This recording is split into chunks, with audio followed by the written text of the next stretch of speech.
Welcome to Coinology, the podcast.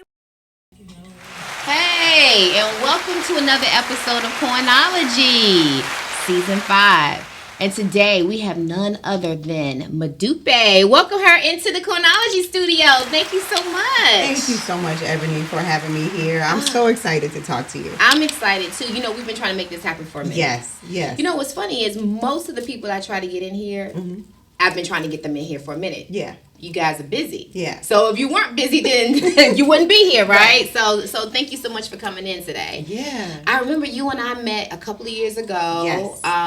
You were an executive at one of the largest companies in the world. Yes. And I remember I saw you walk in. You had a presence about yourself. Oh, wow. Thank you. Yeah, you did. And it left a lasting impression. Because I enter and I meet so many people at all times, but I kept saying, man, she's bad. And through the years, I've followed you on social media, and I started seeing that you had a business as well, an entrepreneur.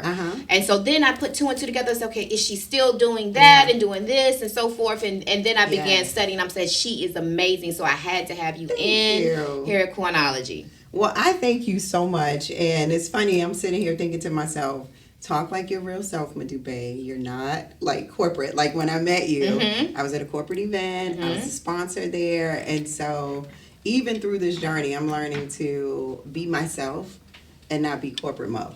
Well, you know, the difficult part is I remember that challenge, right? So I embarked on this journey actually around between 2011 and 2013, right? So I left my major corporate role back in 2011. And in 2013, I actually started this agency.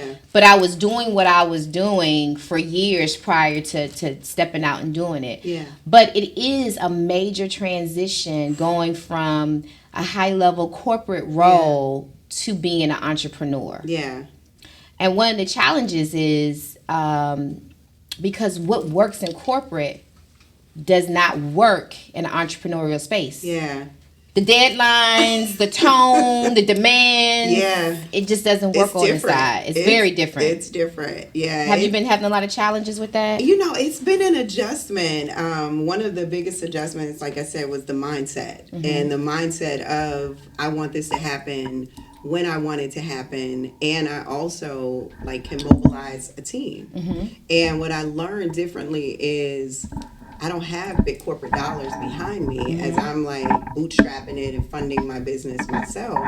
And I'm sure you know this is when you're first starting out, if it's under 2 years, then funding isn't readily available. So a lot of it is self-funded. And as I started to make some of those adjustments, I really had to just sort of give myself some grace because the failure mindset almost started to kick in immediately. But then every entrepreneur I spoke with would just let me know, hey, this is a journey. Sometimes things are moving real fast and things are going really good. Sales are coming in, and then you'll hit a slow. And so it helped me give myself the grace of understanding, there's a process to this that I need to understand.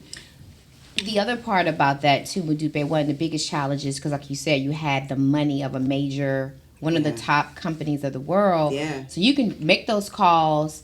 You can make those arrangements off of the name of that company. Totally. I remember being able to walk into major rooms and be able to say, well, I worked for, and the name itself made people stop, right? Oh, yeah. But the next day, when you no longer could say, I work for, it's a major transition. It's major. How did you handle not being able to say, I am Modupe with, right? So that's such a good question. And the reason why it's such a good question is the thought process behind, oh my goodness, am I going to be invited in the rooms anymore? Because you already know that the reason why you're invited into some of those rooms is because of the company you work for. They know you have multi-million-dollar budgets behind your name, or they also know the status that you have because people can easily look up salary ranges, etc., for executives at certain companies. And so the invitation to the rooms, you realize okay, are they connecting to me or are they connecting to who I represent. And I remember going to the south of France right after I knew I was going to be leaving the company. And that was like the test for me. Am I going to be invited to speak? Am I going to be that person that when I walk in the room, people are going to act different? When I say I'm here representing me, I'm an entrepreneur, I'm going to start Finally Free Brands, my athleisure company. And I was met with congratulations. You're going to love it. This is exciting. I can't wait to support you. Now, here's the funny thing about that, can't wait to support you, is the support didn't happen, right? So it's almost like lip service. And that's something I've never really said out loud is that you actually think that the way you show up for people, that people are going to show up for you that same way. And they don't. And so not those people, right? Exactly. And a friend of mine who's a longtime entrepreneur, launched multiple companies, etc., he said to me, you have to just accept the fact that the people who are the closest to you aren't going to be the reason why you pop. That's right. And so I couldn't attach to that at first. But then over time, I said, got it. So this is where I lean on my corporate experience of working for large tech. I'm going to build a global brand, right? A brand that can resonate with anyone in any country, and I'm going to lean on that experience. And I moved like that. And so there's the upside to moving like that, but then the downside to that is forgetting that you don't have the corporate budget behind you. But this is the part I would say for that. So I will tell anybody that I attribute 99.5% of my success and what I'm doing to my experiences through the years at corporate. So I will never shame anyone for working a 9 to 5. I would never, because first of all, being an entrepreneur is not for everybody. It's not. Number one. Yeah. But I will say the elements that I learned when working in corporate, those are the elements that I use today. Totally. Process focus, excellence. Yeah. Attention to detail. Eyes are always on the money, the bottom line. Being able to go 3 levels deep. Yeah. Do what you say you're going to do. Yeah. Those are things that corporate holds you accountable for, that in the entrepreneur space you're not necessarily held accountable. Yeah. But those things set me apart very fast when I entered into the entrepreneurial space. So I will always say, because people will, say to me, well, how do you feel about how your agency grew so fast in comparison to others who may have been in there for years before that? I will say that I think I had additional years of quote unquote college being in corporate America. Absolutely. And I don't regret it. I used to Modupe. I used to question, why did I wait so long to do this? Why? But I had to. It was the time when I did it. Yeah, and what's so funny about you saying that is, when I started the journey of building the business, I didn't think about the appreciation for my corporate experience. It was probably midway through where I thought, you know what? The reason why I think the way I do is because I've led at large scale, right? I've seen when a project fails. I've built global teams, right? My team was, in my last role, was in 14 different countries. And so understanding policies and how to ensure the safety of my employees, et cetera, in different countries, you begin to think about business differently.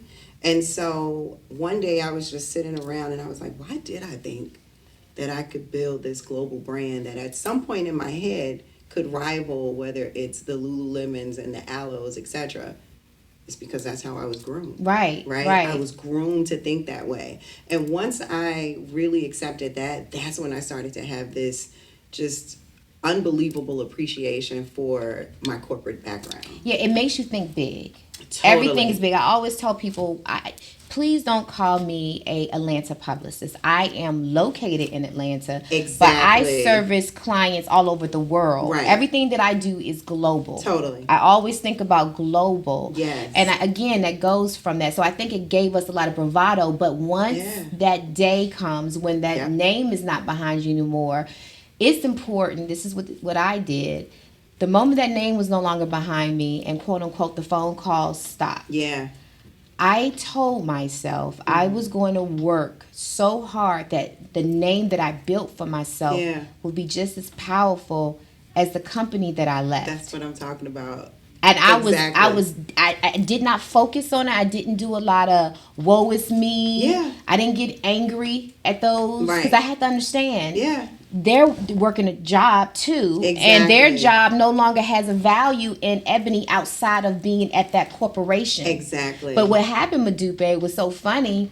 7 years after that, that call came back from the individual that, and then the calls, and then the calls, and then the calls, and then the calls. And I remember 7 because I remember sitting back saying, oh my gosh, I can't believe that they're calling me. And now they're calling me to be on boards and things of that nature for these things. And not because they didn't call me to be on the board because I'm so-and-so with so-and-so corporation. Exactly. Now they're doing it because I am so-and-so and my own. Exactly. And so that gives you a level. But again, it wasn't overnight success. It wasn't overnight, It wasn't. Because if I told you I left in 2011... we're sitting here in 2025. But kudos to you because, honey, being an entrepreneur is not for the faint of heart. It's not. You're not going to be the popular person. You're not. Ooh, You're not. I mean, and one thing I feel like right now that I have learned to navigate because I'm super self-aware is navigating the silence. There's a lot of silence.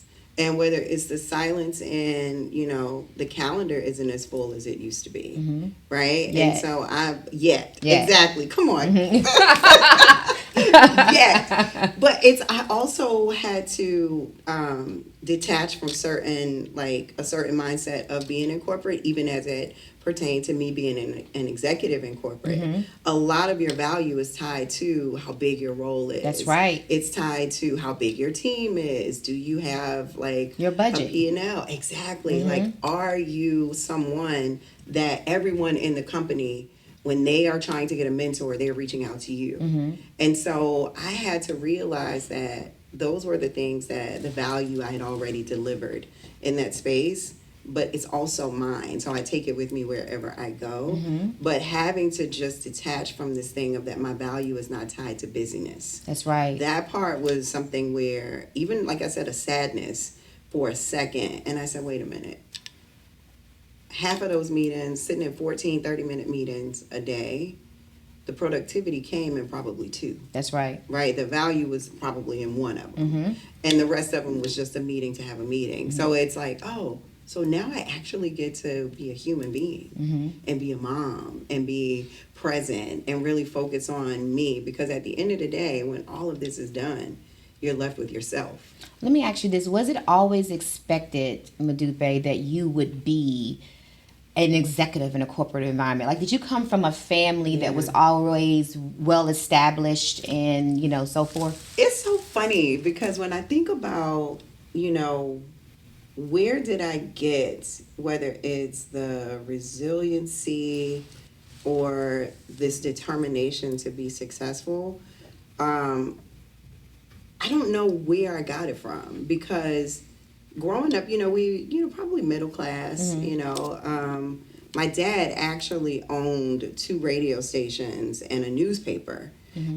Growing up. So I grew up with a hardcore serial entrepreneur, right?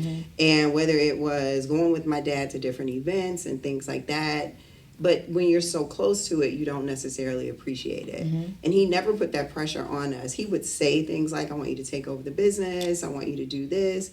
But at the time, because it wasn't a strategy of, I'm going to sit you down and teach you this. And then your job is to go to school to get a degree in this but what's funny is I ended up getting my degree in mass communications because somewhere deep down in my spirit, I wanted to be like my dad. I wanted to do the same things he did, but we weren't taught that, as a collective, as a family, that entrepreneurship is the way to go.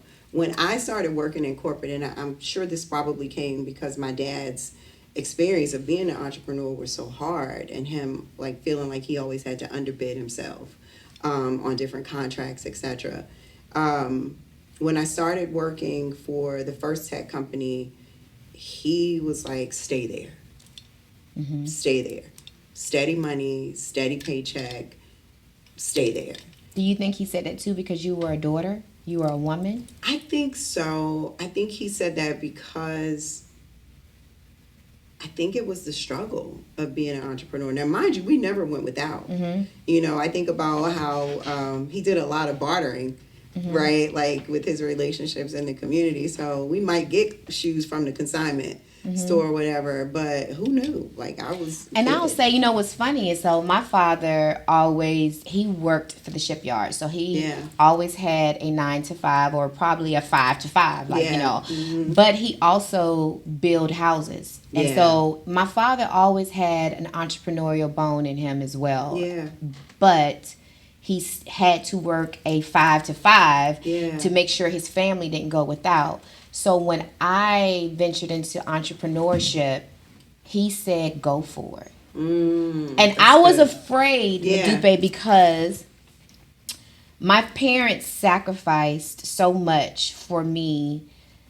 I was the first to graduate from college between my mother and my father, right? So my mom attended college but did not finish. Right. And my father did not attend. So they, you know, made sure I graduated from college, and then I graduate from college, and then I get this great corporate job, and I work up the ladder, and I'm making this great money, and I'm traveling all over the world with these great opportunities and corporate cars and this and that and da da da da da da da. And one day I don't want to do it anymore, and I feel guilty. I feel real guilty because I'm like, am I now disappointing them? Right. It was, and I having that conversation, and when he gave me the freedom, and said, "Do it," and I support you in whatever, because I wish I could have done it, is what he said. Exactly. Oh, that's awesome. Oh, when he said that to me, Modupe, that freed me from guilt. It freed me. It freed me. But your father gave you the experience from. He didn't want you to struggle. He didn't, but I'll be honest. I'm so glad you said that, and thank you for sharing that, because it also makes me think deeper. He passed away in 2017 from Parkinson's and Alzheimer's. I'm sorry about that. Thank you. And at the time, I was working with a life coach. And the goal of me working with the life coach was to help navigate. Well, I started working with her because I was like, I want to be the next biggest executive there is, right? Like, I can do this. And when I started working with her, you know, she said, well, tell me 3 things you want to work on. And I said, prepare for my father passing away, my marriage at the time, and my relationship with my daughters. And so 2 weeks in, I'm like, well, when did we start working on this plan for me to become this like great executive? She said, that's not what you wanted, what you said you wanted to work on. And I was like, oh, I didn't. She said, but here's the key. When you work on everything that you got going on personally, you have no idea what the universe has waiting for you. So I stayed the course and kept working on it. And I was able to accept that my father would pass away before I achieved a certain level in my career. And once I did that, it was, okay, now we're really just getting ready to grind. I'm going to grind. I'm going to become all the things that my dad didn't get a chance to see me become. I'm going to be what my grandmother didn't get a chance to become, right? And meanwhile, my mom, she had just finished her PhD, but she's right there with me, on the journey with me. And so I had to start thinking about things through the lens of, Dad, I'm still doing it. That's right. Versus, because I do believe that he would be proud that I did take the leap now. After achieving that level success of success in corporate, I think he would have been proud. I think the other thing is, it's okay to have multiple lives in a lifespan. Oh my God! Right? I think so many of us have been taught that you make a decision and you have to stick with that decision until you die. Absolutely. And it's okay, because one of the things that helped free me too, I remember when I had to make the final decision. As to, am I going to do this? Yeah.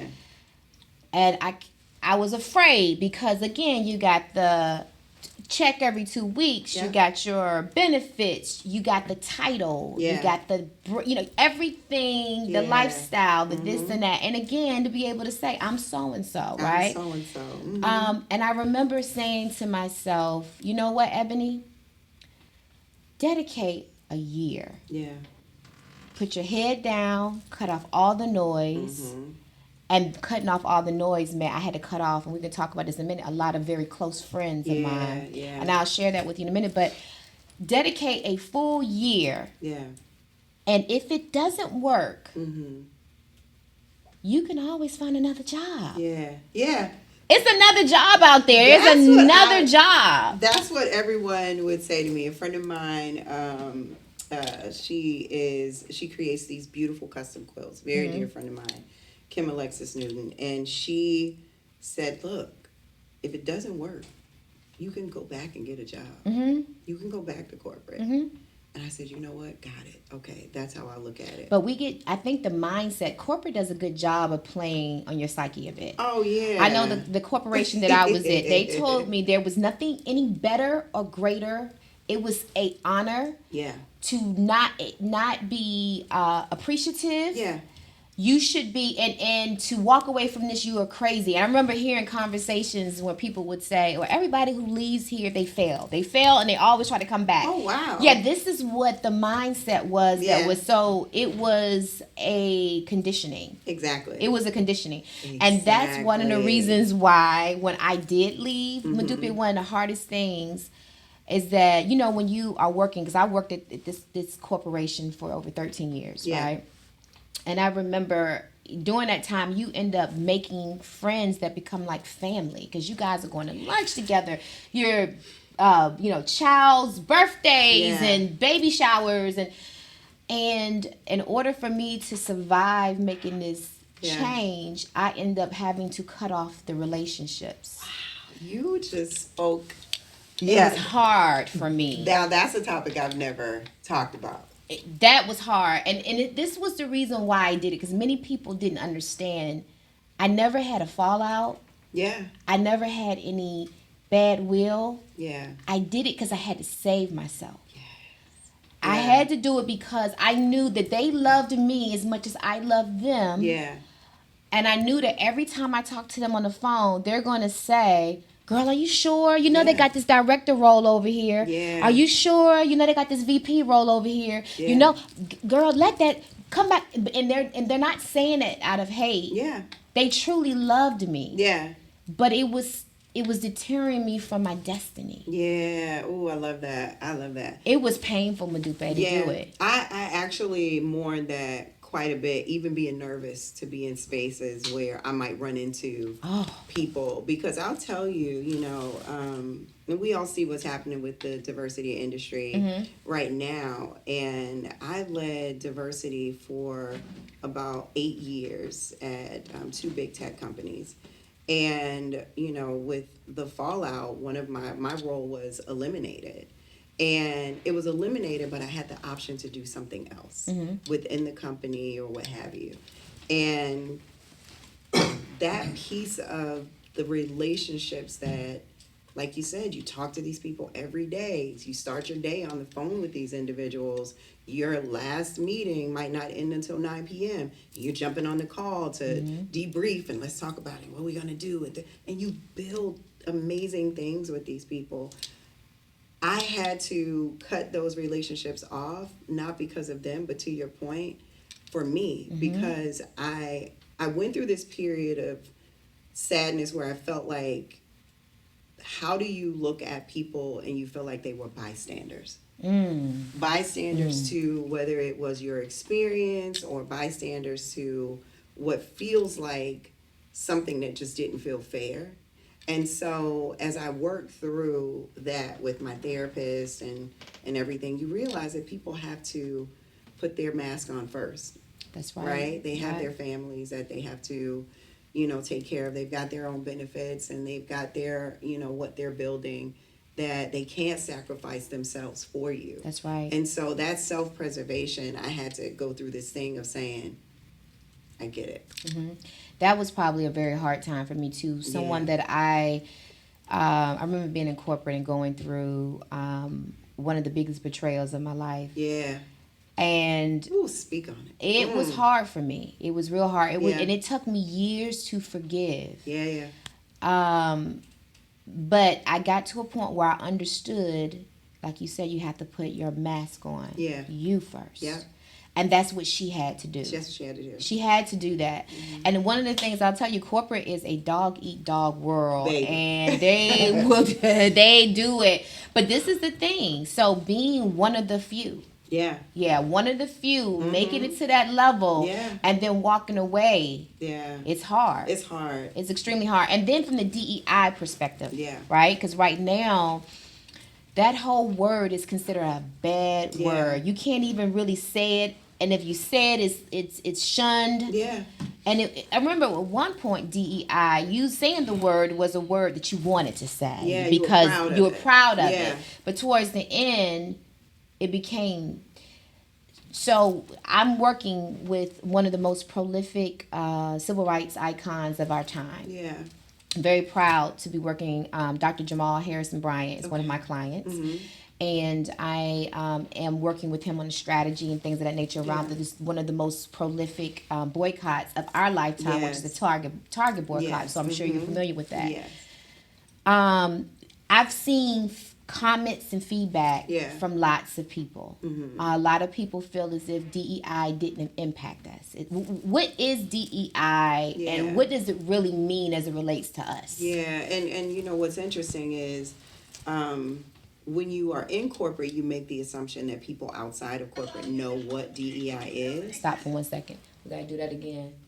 What was that noise? Okay. We'll start over.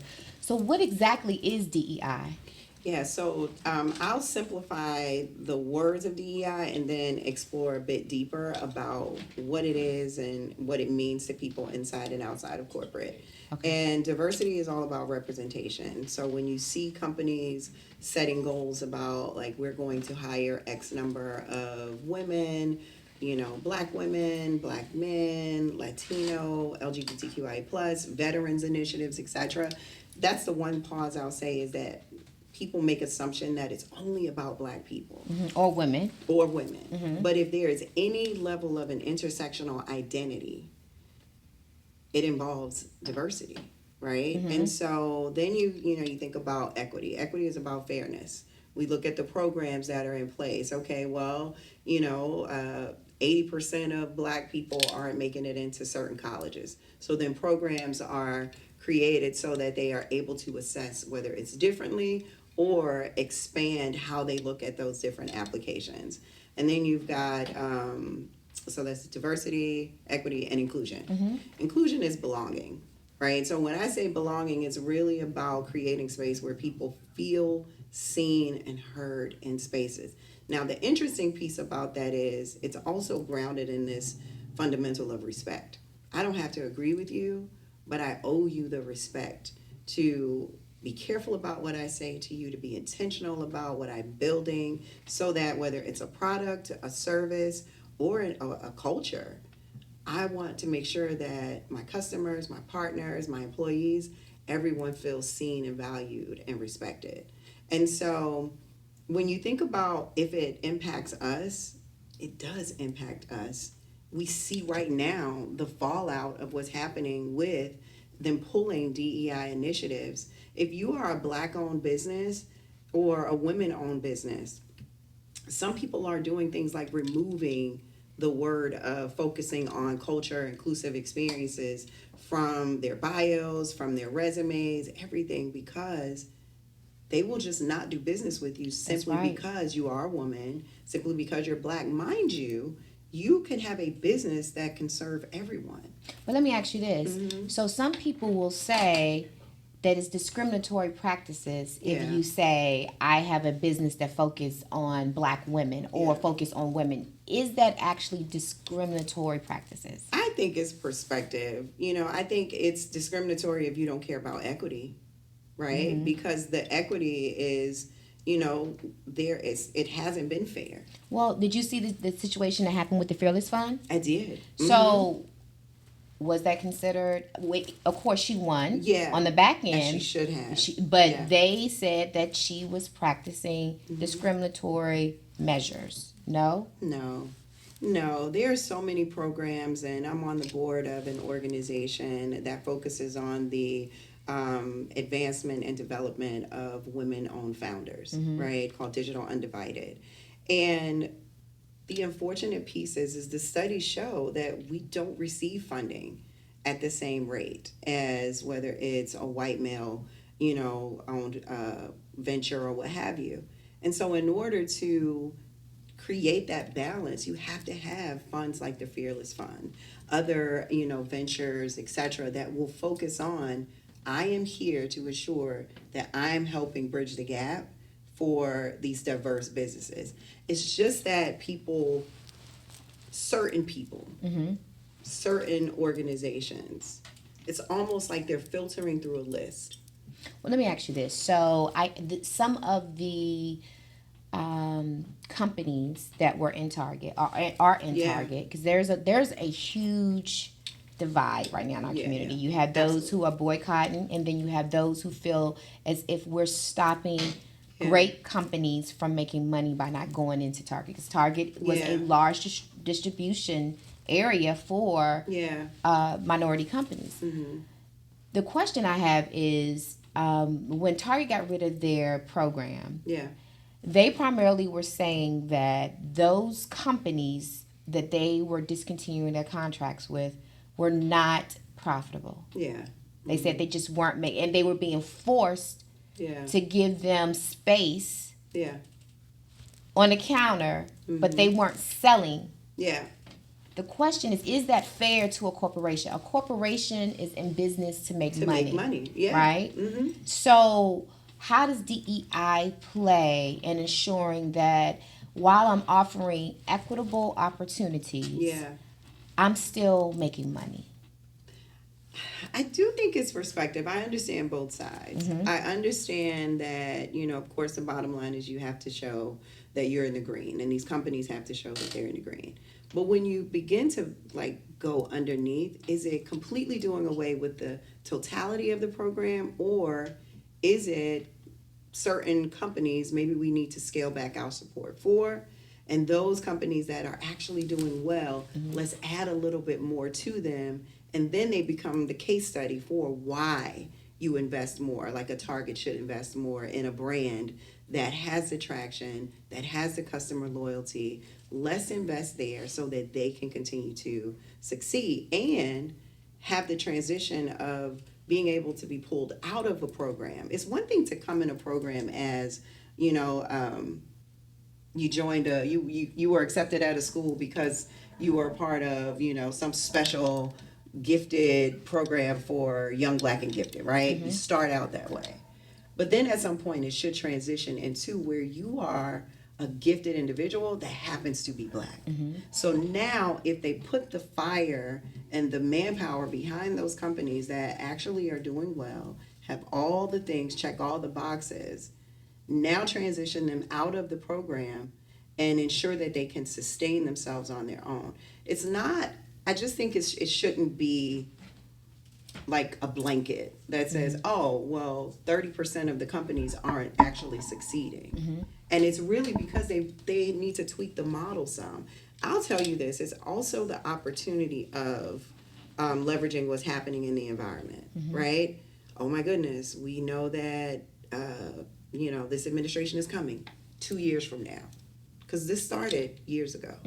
Any decisions that are happening right now where they got rid of programs that didn't just start in this administration. Yeah, because the word DEI became bad a few years ago. A few years ago. Yeah. And so that's the piece I wonder if people are thinking about, that, whether it's Target or any other company that made the decision to pull and scale back their DEI initiatives, they've been contemplating it for some time. Yeah. And the bottom line, what's the shift though? Do you know, because you were in that space, do you remember the moment when it was no longer a popular thing to say, I lead the DEI program? Yeah, let me think. So I'll tell you this, when George Floyd passed away and everything that was happening in the world at that time, we were that's when I was courted, right? I was in a role, I was happy, I was at another company, and I was leading more of a global inclusion workforce strategy. And then I was courted to lead specifically DEI for $100 billion arm of the tech company. And as soon as I was hired, it's you got to build your team. You got to build your team. So during that window, there was this rapid hire, right? There was a lot of investment, a lot of opportunity. All types of DEI roles were being created. So if you are someone beyond the DEI title, but you are strategic and understand business, you know that window is going to close. Nothing is going to last forever. And I knew the window was going to close. We had about a 2-year run rate on being able to capitalize on that moment. And I'm sure many of my colleagues who led at that level would say that. You knew that about 2 years after what was happening at that time, things were going to change, and you had to really make the impact that you were going to make in that moment, and it had to be exponential. But I don't know that people knew that it would be eliminated completely. I don't know why. I promise you, I don't know why. The moment we started to see that different organizations were going to challenge, whether it's LGBTQIA books that are sold on shelves or on, online, etc.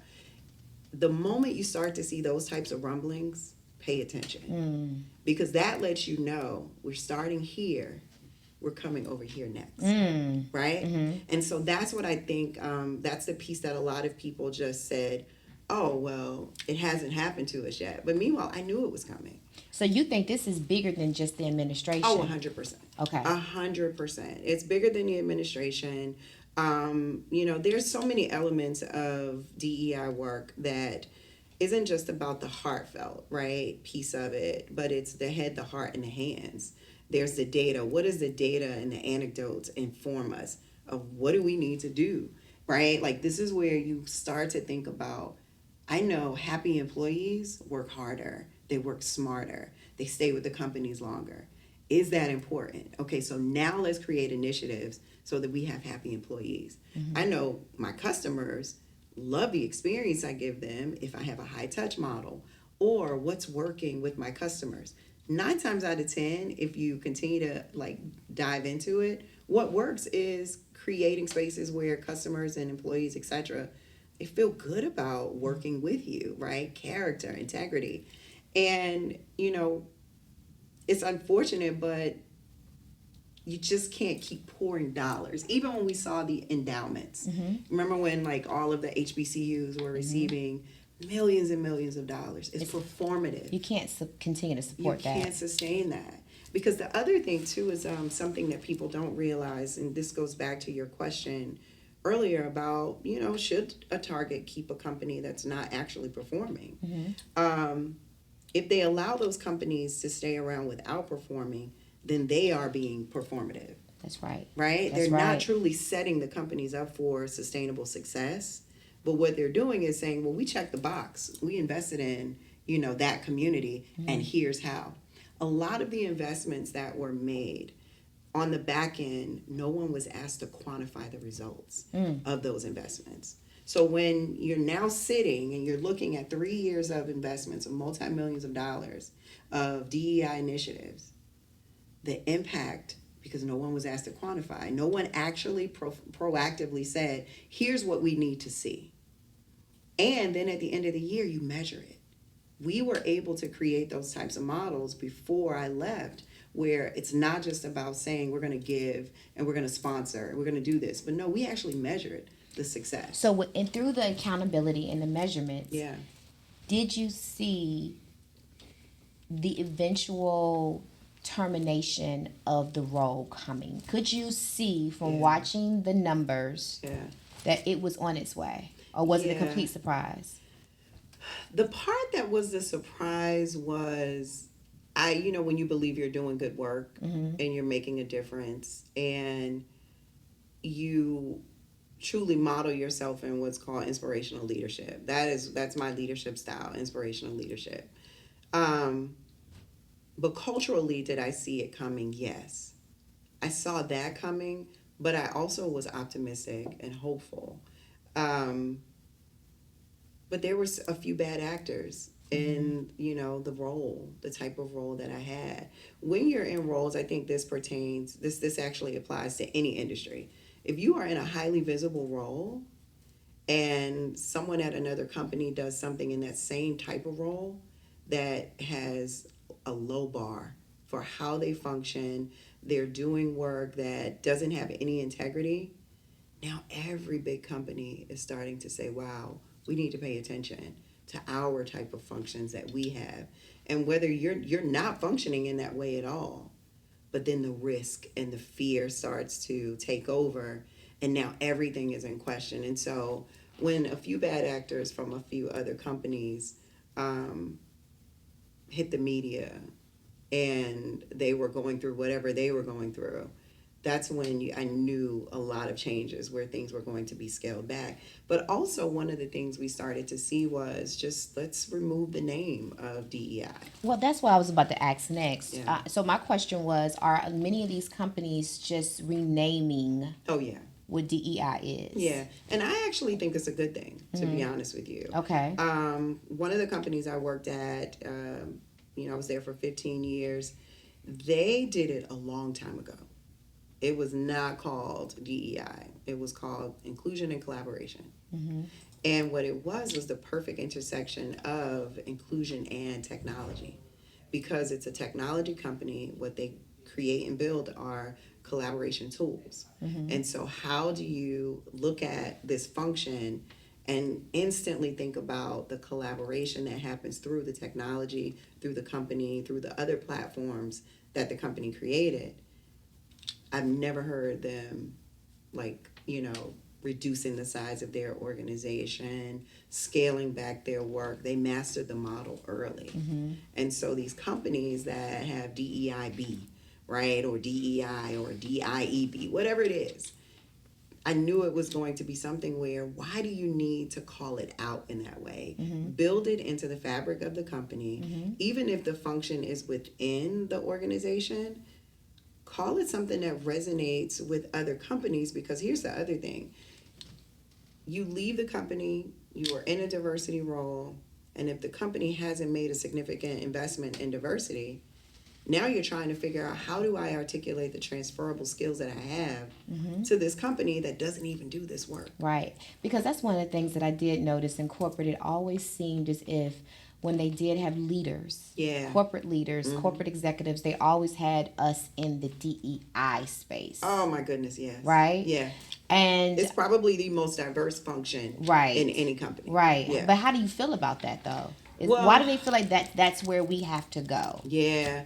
You know what? I don't even think it's that's where they feel like we have to go. That's where we feel like we have to go. Mm-hmm. When people would approach me all the time, and I had a very diverse team globally. I had people in Asia on my team, Europe, where every continent, South America. I had the blessing of leading a global team. But one thing that happens for our community is we will reach out and say, I'm passionate about this work and I want to be a DEI professional. And what you're passionate about is Black initiatives. Mm-hmm. You're not truly passionate about the work and how it impacts people in Asia, how their story needs to be told in India, right? How, the safety concerns that women experience in those countries. But I had young ladies on my team in Dubai and Pakistan. And so seeing their experience of, I used to have to wear hijab, and now I can actually work for corporate and I don't have to wear hijab, or I can be at an event and be proud. You see those experiences. That's a global experience. But what happens for us is, I do say you see more Black women leaders at the helm of the DEI functions, because it was actually a fast track way to the C-suite for many of us, right? So I think that was the blessing. But unfortunately for the actual organization, there are a larger percentage of Black and African Americans in those functions. And so when you talk about doing away with those organizations, by default we're impacted, because we have the passion, we were given the chance to create and build in those spaces. simply off the word, I'm passionate about this. Yeah, it seemed like a mass slash. Oh, 100%. Of us. You know, I want to go back to something that you mentioned earlier. So it sounds like we're pivoting a bit, but you mentioned about your father feeling as if he always had to underbid himself, right? Yeah. And you and I kind of had a conversation a little bit prior to starting to film in regards to women and surviving in this entrepreneurial space. And I said, we'll talk a little bit. One of the things that I noticed, Modupe, about women business owners, most of us struggle with being able to really put a value to what we do because we've always put so much value behind the name behind us versus ourselves, right? I think the biggest mistake an entrepreneur can do is to enter the market solely on price. And for some reason, Black entrepreneurs, like when you said your father, felt like the only way he could be seen is if he underbid everyone else. You become unhappy. You become overworked. And really it's because you don't value what you bring to the table. Right? You think you immediately have this impression that I am less than. Somewhere down the line. And so going back to the women, I don't care how far up in corporate they may have went, when they go out and they start their journey, the biggest thing I would say to you is don't feel as if you have to enter the market being cheaper than Lululemon. Because why should you have to do that? I love that you said that. Y'all need to let that like have some space, add echoes to it, etc. Because two things that I was told. One, as a subject matter expert in, you know, whether it's DEI, corporate relationships, all the things, I had a woman that was of a different, you know, background say to me, well, people don't typically want to pay speakers. And so I was like, oh, okay. So and I told someone that I was told that by someone of another background, and they said, don't believe that. That's not true. You'll find people that may not want to pay, but so what? Don't change your price. That's right. That's right. That piece. The other thing I was told is, well, if you price your clothes at that point, you know, everybody might not be able to afford it. And, you know, and I'm like, but I know who I'm targeting. I know who my demographic is. And I also now understand, when you get on this side and you understand margins and, you know, minimum order quantity and how much you're paying for this versus, you know, if it's a Louis Vuitton or Gucci, they're using these same manufacturers. They're just making 10,000% markup, right? They're making that much more on it. And so, but we'll pay that. But then when we start the business, someone says, oh, you shouldn't charge that. You should probably charge cheaper than that. So I appreciate you saying that, because you do hear you should lower your price. You should offer discounts. You should do this. Yeah. I'm really big on studying the market. Surveying the land, understanding what it is that your potential client or customer is looking for. And I am one of over-delivering on that, right? But once you're able to determine what that need is, then you price it appropriately. Exactly. Period. When I first started my agency, I remember saying that I wanted to be the Hermes of PR. I wanted it to be that when one said that they were represented by EPI, that meant something. And people kept saying, oh, what is that? No one does that in PR. What are you talking about? And I kept saying, I want that little meatball, the little EPI. When people see it, it was going to mean something. Because I remember, and I got that, and I will give it back to the corporation that I came from. They had a little meatball logo that they had. And when you saw it, you knew it. And in my mind, again, it ingrained into me that I wanted that to be a signature on everything that we do.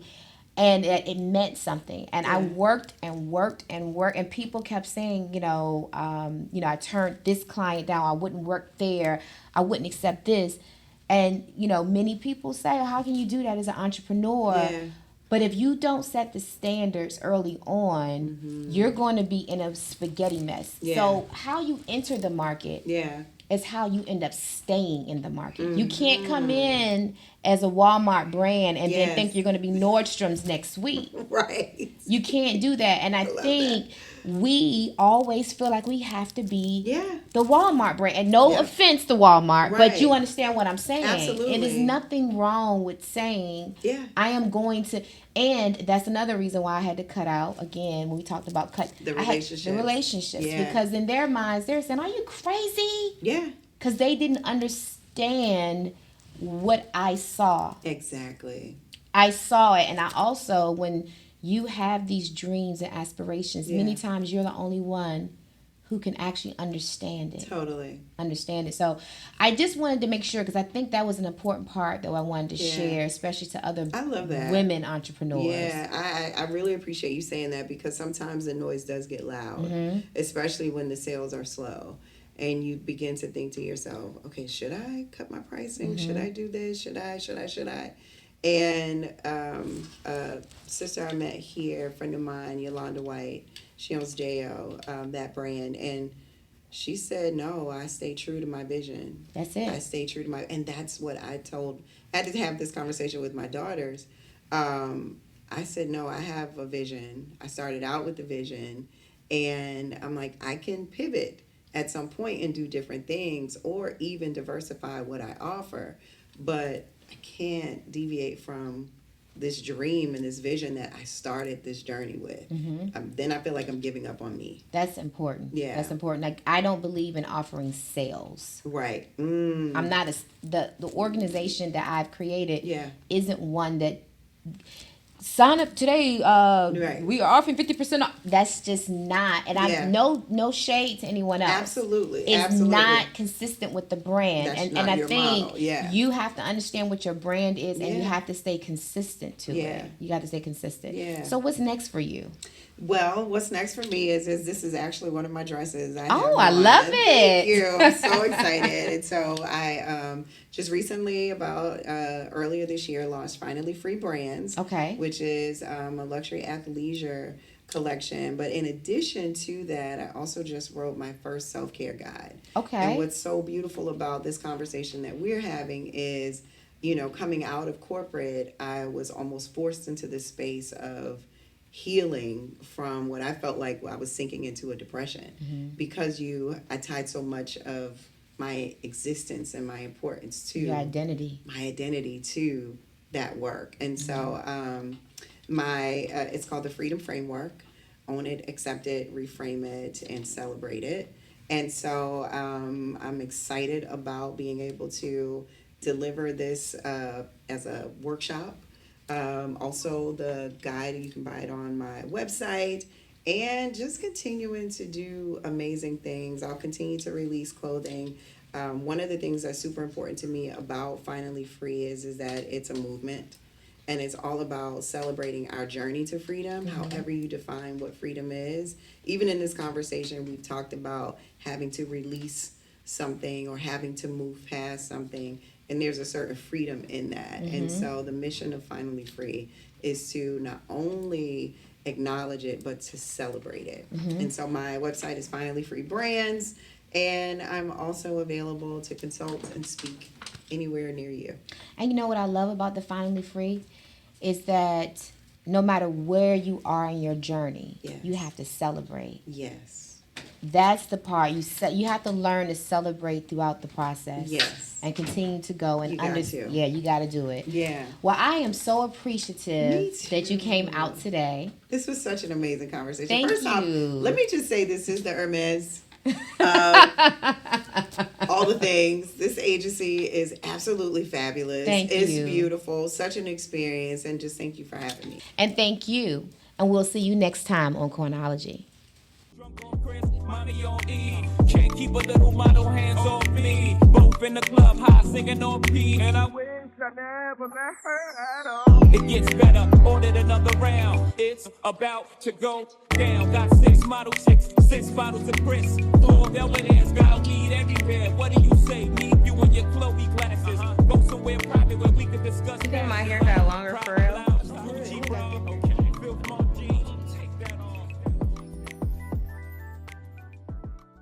Welcome to Coinology, the podcast.